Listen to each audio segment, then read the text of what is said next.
Dans le débat sur la vaccination, pour illustrer mon propos tout à l'heure, sur la polémique, puisque nous sommes dans une période de polémique, la sollicitualité au sens astrologien, c'est la phase de polémique.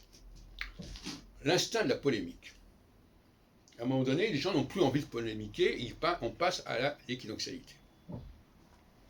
Eh bien, ce qui est intéressant, par exemple, c'est l'argument sur la vaccination. On a entendu encore récemment des propos disant 80% des personnes hospitalisées n'étaient pas vaccinées. Mais ça, on nous l'a rappelé récemment, c'était parce qu'à l'époque, très peu de gens étaient vaccinés. Donc si très peu de gens étaient vaccinés, il est normal que les gens hospitalisés n'étaient pas vaccinés. Et actuellement, les statistiques sont plus du tout celles-là. Parce qu'il y a beaucoup plus de gens qui sont vaccinés. Et donc la proportion de gens qui sont atteints par des formes graves du Covid est d'autant plus importante chez les vaccinés eux-mêmes. Voyez-vous ? Donc voilà une leçon intéressante sur le plan statistique. Il faut faire attention de quoi on parle.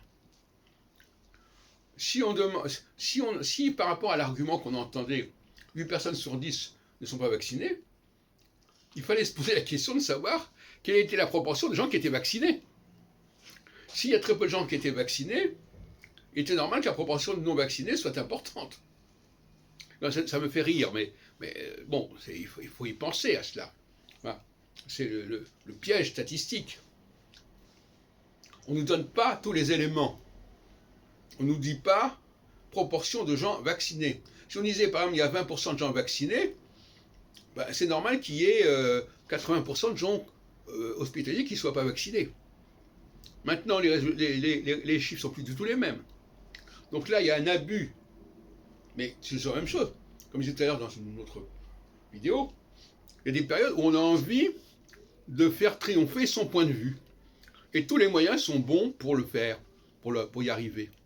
Alors, même si c'est de la mauvaise foi absolue, c'est pas très grave. Ce qui est important, c'est de se confronter, une espèce de besoin cyclique, viscéral, de se confronter, de ne pas être d'accord avec l'autre, et d'aiguiser ainsi son argumentation.